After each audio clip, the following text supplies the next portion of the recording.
Welcome to the Accelerating Operational Performance podcast. I'm Greg Schenkel, President of Unique Training and Development and Frontline Leadership Systems. And as always, our mandate here at the AOP is to bring you value that you can use to accelerate your career progression, to make projects that you're running run a little smoother, basically get more done with less stress. And today's episode is brought to you by a new topic that we've been recently introducing to some of our clients. It's called Data-Driven Performance Conversations. And manufacturing operations and distribution operations have more KPIs and more data than ever before. But what we want is to equip the leaders to have conversations with their teams about those results and do it in a way that, of course, drives better performance in the long term. So that's just one of the features of some of our training programs. And of course, if that interests you, or just basic frontline leadership, or our new plant manager effectiveness program, just reach out to us through our website at uniquedevelopment.com. I'm excited to talk to today's guest, Michael Farrell. And it turns out, Mike might not even remember this, but we met probably about 13 years ago. And Mike is the Executive Vice President of the Paperboard manufacturing division at a company called Graphic Packaging. He was super impressive to me when I met him, and at that point he was probably 2 or 3 layers lower than his current position, so this is amazing to see him get this promotion. And as the Executive Vice President of Paperboard Manufacturing, Mike actually oversees 5 paper mills for Graphic Packaging. Now, if you haven't heard of Graphic Packaging, let me just explain that this is a company that does $8.8 billion worth of net sales. It does business in 26 different countries, has more than 3,000 customers, 23,000 employees, and approximately $1.7 billion in adjusted earnings before interest, taxes, depreciation, and amortization, or EBITDA. And really, Graphic Packaging, think of it as all those corrugated boxes that obviously big companies like Walmart need to recycle, along with what you put in your recycling blue box program, eventually goes back to Graphic Packaging, and they basically turn that into new cereal boxes and other packaging solutions for customers. So it's an amazing thing because the world is trying to get away from these single-use plastics, and Graphic is well positioned to help achieve those sustainability results. The really cool thing that Mike's been overseeing in his division is bringing a new plant in Waco, Texas online, and it's one of the first of its kind to be built in North America. So now Mike oversees this portfolio of 5 paper mills. They produce about 4 million tons of paperboard a year out of those mills, and Mike himself has had a great track record of results, including the startup of the Waco mill, which was a $700 million capital investment.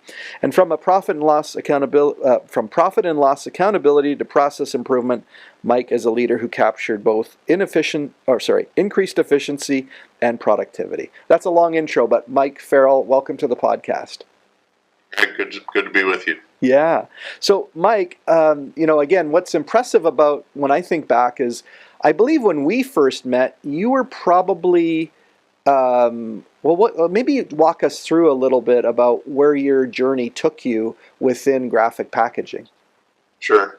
So I've been with Graphic now, this will be my 20th year. I joined originally in our Middletown, Ohio recycled mill. Then I went down to West Monroe to be the manufacturing manager down there. Yeah. Which is where we met. That's where we met. That's right. Yeah. And that was that was probably the biggest mill, I think, within West Monroe is the biggest, or was the biggest mill at the time. I've been to Middletown as well. For the audience to know, is the reason Mike and I met is we were delivering our frontline leadership program across the operations, and that included the paperboard mills. So, okay, so you moved from West Monroe into what position? From West Monroe, then I went into a multi-site responsibility, so I became the vice president of our recycled mill division, which at the time had 6 mills in it, and did that for almost 5 years, and then took a little detour, went into supply chain for about 6 months. It was supposed to be a 2 or 3 year gig, but my former boss Al Nichols, who retired, and then I was promoted into this role 8 years ago. Yeah, that's great. I mean, and having met, and congratulations, having met Al Nichols before, and knowing you more than I know of him, but I think your styles are a little bit different. I was just curious how whether that took a while for people to adjust to just the leadership styles, not taking nothing away from Al, but you're kind of a new generation of leader, I think. Yeah, it was a transition for the division and for myself, frankly. When it's funny, a bit of a leadership divergent story here, but when I first took over the recycled mill division, I was trying to do it like Al did it, and that really wasn't my style, so it wasn't genuine. So it took me a little while to go, wait a minute, if I'm going to do this, I need to do it my way and with the way I believe things should be done. And no, Al was absolutely the right guy for the time. He's been a great mentor to me, but people have different styles and different ways of getting things done. Yeah. So I had to come into my own to do that, and that was a real learning for me. And I share that story with a lot of the people that that I help mentor as well. Is you have to be true to yourself. You have to find the way that you can get it done and be effective. Yeah, I think that's a great lesson, and honestly, I think even when I think of people who do what I do speaking or training, I think that initially they start by mimicking someone else who they see as having been successful, and then they discover, well, then they actually begin to trust their own voice and their own authenticity, and then they bring that into their style, and then they really kind of move from, I guess it would be almost a version of imposter syndrome to kind of coming into their own, and then they really start to perform well, right? Yeah, absolutely. You got to get a few wins, build your confidence up. Yeah. So one of the things that, you must be just coming off a bit of a stressful high, I would say, having just done this really large capital project, because, even in reading some of the publicly available information, like this was a significant capital investment for Graphic. And in fact, because it's now sort of more in the rear view mirror, it's going to free up a lot of good operating cash flow going forward, according to the investor presentations that I saw. But what is one of the key successes? You can certainly mention Waco if that's the one that comes to mind, but what's something that you counted as a win that did help you sort of come into your own, knowing that I'm onto something, even if it was in a role that was even before the one you're in now? Yeah, I think it really starts at the beginning of my career, which was, really spending time on the floor, really understanding the whole system of how either a paper machine or a boiler or a mill works, really getting the fundamental knowledge of that, and also understanding how the manufacturers designed this equipment. Because typically I've worked in older mills, and along the way over a 50, 60, 70-year time span, a lot of times people have changed the way things were set up, the way things were meant to be is no longer the way they are. And honestly, I've made a career of putting things almost back to the OEM specifications and making them run like they originally were intended. Yeah. So the lesson there, I think, and I've seen it now. Actually, Mike, I fell into the trap, and I'm not sure if you ever have in your career, or you see people maybe in the operation who fall into this trap. For a long time, I didn't even go and visit customers. I just, it's so easy to get on Zoom calls or Teams calls, and then I started going back on the road and going out to the factory and actually walking the floor with the supervisors to see their reality. And I think you'd probably agree that an executive trap you have to watch out for is not thinking that you can just manage by remote control and manage by the spreadsheet, even though I'm sure as you get to a higher level like yours, you're monitoring these statistics that kind of give you an inkling of what might be going on, but then you almost have to go and see firsthand. It sounds like that's the lesson that you learned. I travel 40 weeks a year, Greg, because all of the action happens, the important things happen in the mills, not in an office in Atlanta. Yeah, for sure. I've noticed that, and so this would be just a good tip for anyone in our audience. In this world where so much of the data, and especially the manufacturing data, is coming to you through the various ERP systems, remember that you need to, it's a fundamental thing. I know the concept is called Gemba, which is basically go to the scene where it's happening, because that's when you can really start to understand it. Plus, it gives you a chance to interact with the people closest to the work who are actually delivering those results.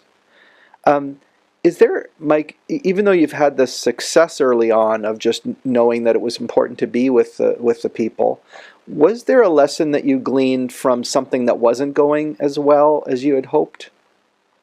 Yeah, I think part of that is growing into your role, but early on, I can vividly remember running a chemical trial on a paper machine, and to put it mildly, it did not go well.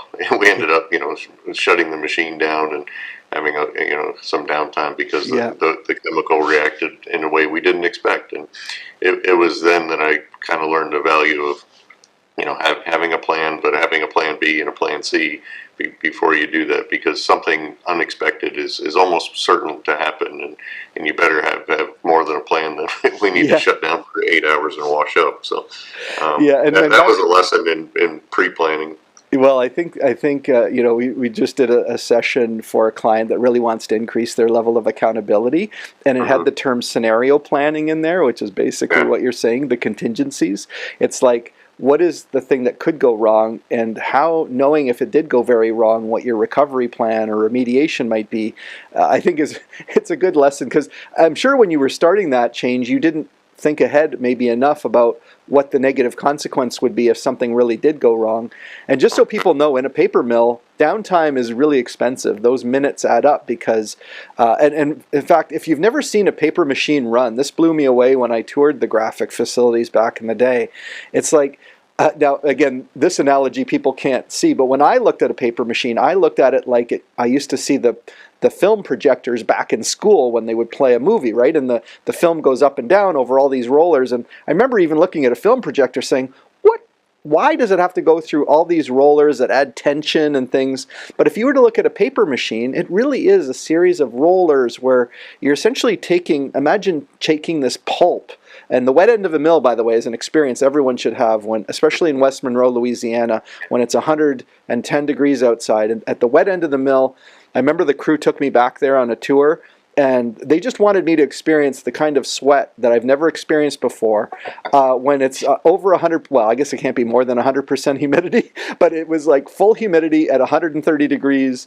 That's a great weight loss program to go to the wet end of the mill. But then you take that slurry and basically pass it through these various rollers, and out the other end comes either recycled carton board, like Graphic makes. It could be toilet paper in some other mills. So I just think it's really a cool process. So much can go wrong, and therefore, when that machine shuts down, it's really expensive. So yeah, that was a good and valuable and expensive lesson. Yeah, and we use a scenario potential problem analysis, PPAs. Yeah, we've kind of formalized that in the division to help everybody look forward and say what could happen, and then make sure we've got contingencies ready to go if that happens. Yeah. So when you think of, one thing that struck me, again, having worked at Graphic and certainly working with other companies since then, it's great to see these younger people come up through various channels. I know you probably also recruit some of your leaders from being process engineers, where they have a strong technical base. I'm wondering, well, maybe specifically around someone who's coming through that technical side, maybe on the engineering side, who's making the leap to some sort of production leader. Is there something that you've noticed that they need to be alert to as part of that journey? Yeah, I think part of what they have to be aware of is, being technical roles, process engineers, they tend to be individual contributor roles, right? Yeah. And as you move up into supervising people, that's a whole lot more of a team sport, a full contact team sport, but still a team sport. And you have to. The model I've always tried to emulate and impart on people is servant leadership. You have to be part of the team. You can't be sitting on top just barking orders and expecting people to follow through with that. They have to see that you care about them. They have to believe that you have some empathy for what's going on, that they have a voice, and that you can when they have a problem, you can help fix their problems. That's how you gain the trust of that crew, of that team, and then once you have that trust, then you can be a leader. But you have to earn that first. Giving somebody a title doesn't infer leadership at all. Yeah, you might. Well, actually, I think you'd probably agree that when you're first put in your position, this happened to me way back at General Motors when I was in my very early part of my career, is the people actually test you a little bit at that point, because there is this tendency, and of course the new leader is wanting to impress, and so they probably come out stronger than they need to, rather than just asking questions and listening really well, right? Exactly. So the team will test them, and eventually there is this kind of like, okay, this person is a good egg. They're being fair and reasonable. The other thing I think leaders need to probably be aware of is that pretty much everybody, there's always the odd exception, but pretty much everybody wants to do the right thing, wants to do what's right by the company and to its customers, and if they're not doing that, it's not because of malicious intent usually. And so I think you're making a good point, which is if you can harness the power of the people and their experience and their observations, you can really create a lot more success. You absolutely can.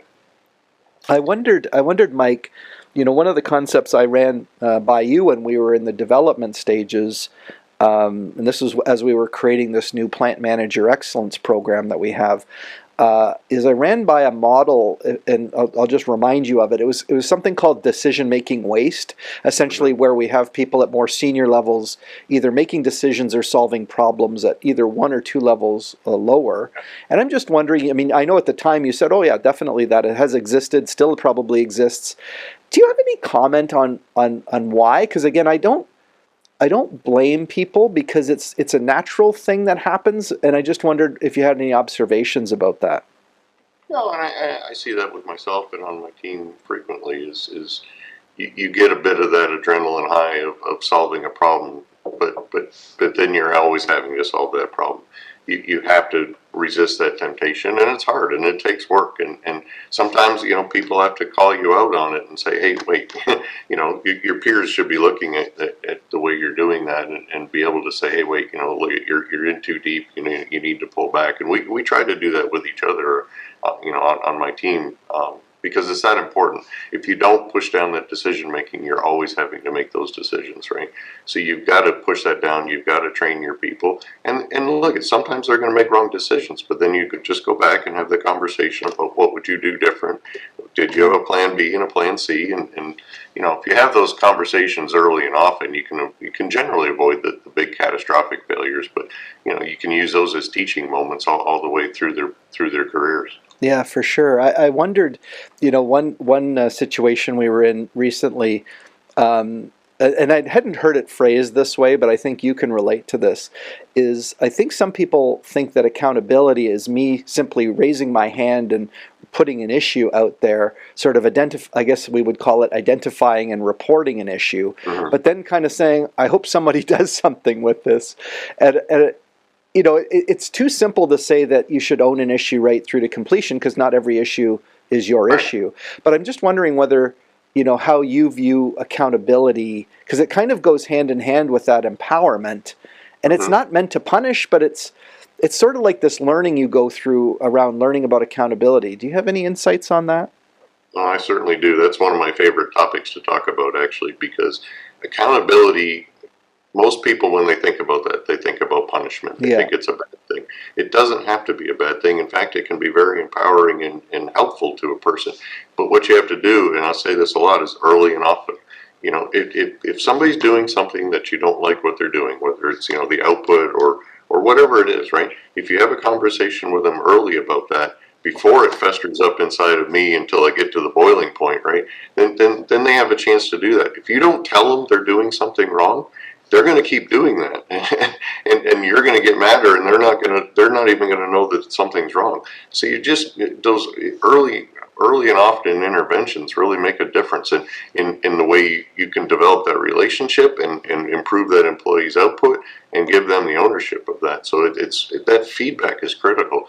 Accountability doesn't necessarily mean writing somebody up or yelling at somebody. Just the opposite. In fact, it's making sure that they know what's expected of them, and then they give you those results all the time. And if they're not, then give them the fairness of that course correction. Only when you give them that course correction and they don't course correct, then you have to start escalating up the accountability scale. Yeah. But most times it's just a conversation. People just want to know.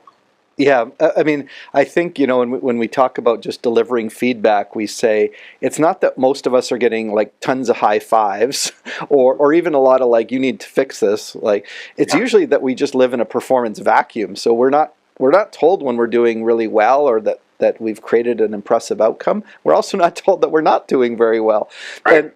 And again, my colleague, Jason McKenzie, who's been on the podcast, but also he's my collaborator on this new Plant Manager Excellence program. Mm-hmm. He said, first of all, a leader's job is to relentlessly remove ambiguity, which I love, because it basically says we're probably the root of part of this problem is that we're not on the same page. So let's make sure we get on the same page. But he also talks about accountability gaps and overlaps. So a gap is, of course, where nobody clearly owns the issue or the problem. By the way, Mike, who do you think gets it if nobody owns it? Right. The plant manager or whoever's the more senior manager ends up with it. Then there's the overlaps where it seems like it's three different people who really own it, but nobody owns it because everybody owns it, sort of thing. So he said, and actually this really stumped a lot of the plant managers in our first cohort through the program, because they're like, yeah, there are these issues and it's not clear who's supposed to run with it. When you've run into that, how do you help resolve that with, again, the leaders who you might be coaching or overseeing? Yeah, well, one example of that is just in our morning review meetings where we review the previous day's performance and then what's the follow-up items that have to come out of that. And one thing that we do is we've got an action item board listed in the conference room, and it goes, here's the date, here's the action item, and then the most important thing is the who and the what and when's it going to be done by. So there's always just one name on there, just to your point there, because if three people own it or nobody owns it, then it's not going to get done. So there's always a who, when's, the who, what is it, and when's it going to get done by that comes out of those meetings. You must have learned that yourself, though, early on. Absolutely. I was going to say, time, date, and action is such a simple concept, and I admit that sometimes I still forget that. Like, what are we going to do by when? And I think people are afraid that, well, what if I guess wrong on the time frame, or I guess, it's okay. It's okay that you come back and say, hey, the more I dug into this, the more of an issue it was. Mm-hmm. As long as people know there's a plan, I think everyone's afraid of, well, I just don't want negative results. Well, hey, business is full of deviations from the goal. It's really just, does somebody recognize it and do something about it in a way that brings it back under control, right? Absolutely, yeah. It can't be a penalty box. I mean, consistently, if you miss your deadlines, yes. But if you're late on something and you've got a good reason, and you come to me, in advance of that deadline and say, "Hey, Mike, I got a problem," then it's just fine. Yeah, I again, having gone on to the back out on the road again and gone, and some of our clients will let us do we just call it a site visit. But at the site visit, I actually want to see from the first shift startup through the regular morning meetings where people are, reviewing results and talking about things. I just want to get a feel for the cadence. One thing I've noticed, and maybe you can comment on this, is there are so many KPIs, and often, I'm sure in your business, you've got different machines that are running in these factories, and often there are leaders who are designatedly, let's say, responsible for some of those assets. And I've noticed that, at these meetings, there'll be green. Obviously, there's green indicators, which are the, on target. There's red indicators. Sometimes there'll be yellow indicators. But I've also noticed that there's some siloing that kind of comes with that as long as my line or my shift is green, I'm cool. And somebody else is red, too bad for them. And I wondered, the more we measure, do you think that contributes to siloing? I mean, have you found anything that helps helps people realize that we have a common goal, like having one machine produce a lot and another machine not produce enough is really doesn't win at the end of the day? Yeah, no, I think that's a very realistic thing. And as we've implemented KPIs at Graphic and in our mills, then one thing I've really noticed is you have to be careful because then we highlight all the reds. And then so the meeting can get a negative tone to it because you're only highlighting the stuff that went wrong and forgetting about all the stuff that went right. Yeah. So you've got to make sure there's a balance there. And then, certainly address the reds, but make sure we talk about the greens too. Yeah. But then make sure your metrics roll up so that everybody understands what a good day is and what's the scorecard. Were we safe? Yeah. Did we produce a quality product, and then did we produce the right amount of the product at the right cost? Right. So that's the overall facility goal, and then that works down to each of the departments. Yeah. But we have to win as a team. Yeah, it's. I mean, I put this out there, and it's more of probably an unachievable vision because you're never going to probably have everything running in the green, or if you do, it's going to be such a small fleeting of time that happens. I said, that it would be cool if there was metrics that everyone could agree are shared metrics, because I've noticed in support functions sometimes they'll have more activity-based KPIs, like how many work orders did we close off in maintenance, but then there's the bigger goal of like OEE targets, or like our job is really to collaborate with production to achieve the goals. I guess I got to watch it. I'm monologuing a little bit, but I'm curious. I'm curious what. How you've seen silos form, and in the places where you helped break down the silos or seen other people break down the silos, what helped do that? Well, one area, and you pointed it out already, was this, typically maintenance and production are very siloed organizations. So what I like to do in my organization is the production manager has maintenance and operations report to them. So then it just eliminates the finger pointing. Not always, but in general, the operations manager has maintenance and production. So it doesn't matter why the machine's down, whether it's a mechanical issue or an operations issue. At the end of the day, we need that machine to run. We need to produce paper and safely, of course. But that just kind of eliminates. I don't care if it's a mechanical problem or we're all in this together kind of attitude. As one example. Yeah, I like that, and I like that single point of accountability. But as you pointed out, you're still going to have a manager over the maintenance or over production, and they could still have some conflicts. But because they're jointly responsible for achieving the results to the person above them, that person at least can be a referee to that. Right, and that's when I went to West Monroe. That was one of the things that I did immediately, and then we all sat at the same table. It didn't matter whose problem it was. We were all going to solve it together. And it's a little simplistic and a little pie in the sky, to simplify it like that. But at the end of the day, that's really what happened. Well, even actually, earlier you mentioned servant leadership, which is, again, that the leader really is there to provide the resources, direction, clarification, so that teams can be on the right track, or at least have the highest chance of success. Right. I wondered with all the data, I mentioned at the start of the podcast, one of the new topics that we've had asked of, so we're developing it, is this idea of data-driven performance conversations, because you see metrics and data, but somebody has to do something with that to bring it back into control. There's so many metrics. I'm sure in your business you've got like thousands of different measures going on in a facility at any given time. What's your take on it? Have you seen people get like almost too focused on the metric, as if you're driving the car to the metric, but you're not realizing that there's other things going on below the surface? What's your take on that? You can absolutely get paralyzed by the data and the sheer amount of data that's out there, right? So it always comes back to people. Did we do our rounds? Are we following our center lines? Did we achieve what we said we were going to get done yesterday, so that we can work on the new things today? So it's all the bottom line is it always comes down to people. Are we doing what we said we were going to do in an on-time and efficient way to do it? Well, You got to bring it back to the people. I love that though, because you're also saying if you go back to the fundamentals, it's sort of like I guess maybe the analogy Oh, is I can't be a sports coach and say, guys, here's the key to our success.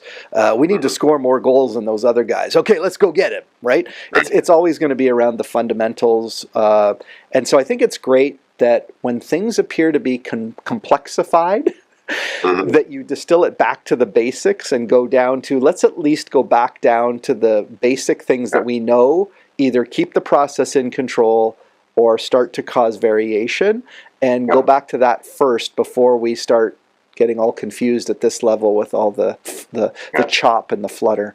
No question, Greg. At the end of the day, it's always about fundamentals. You have to execute the fundamentals or you can't get any better. Yeah. I mean, you just are coming off this massive project launching the Waco mill. I was curious, your insights, because that is something that draws a lot of attention. And I wondered, not only for you, but I'm sure lots of other people had their attention focused on that. And yet you have the daily operations running, in the background that make all the money, while you're spending it on this new mill. Yeah. I'm just wondering, like, what did you notice? Because this would have been a significant distraction, but a positive distraction. I'm just wondering how that got balanced with just running the business day to day. Yeah, it was really about dividing and conquering, right? So having the right people in Waco that I had confidence on the day-to-day management, and then we'd have a weekly debrief and where we're at, and and all the metrics, and a more longer formal monthly meeting, and then occasionally I would go to site, but we put really good people on that site and had to let them do their job, because a lesson I learned when we started up our K2 machine here in Kalamazoo, I got way too deep into running this and kind of lost sight of the division for a minute. And that was a lesson for me. And no, you can't do that. And certainly, as we were talking about bringing Waco online, I had to have that, keep that in front of me, that the division has to run and Waco has to start up. So that's a really cool thing, and I think it's a great lesson for our audience to know that you will have these moments in your career when you're getting overly fixated on a project or an initiative, and it's not that it's not important, but stepping back to make sure that you've empowered the right team to do it. Again, my colleague Jason just went to a session with Jim Collins, who again famously wrote Good to Great, but he said, when you look at all the things that happen, having the right people in the right seats on the bus is still the most important thing. In fact, it was kind of cool, Mike. They actually looked and said, when they studied CEOs, they said, how many of them chose to either replace people or develop people. They said, actually, it turned out that it didn't really matter. Like, some were more biased to replace people who weren't working out, and others were more to development oriented. But it turned out that it was about fixating on getting the right people. However you did it. Now, you don't want to really do mass changes all the time, because that's disruptive. But it's knowing that it's about the right people in the right positions.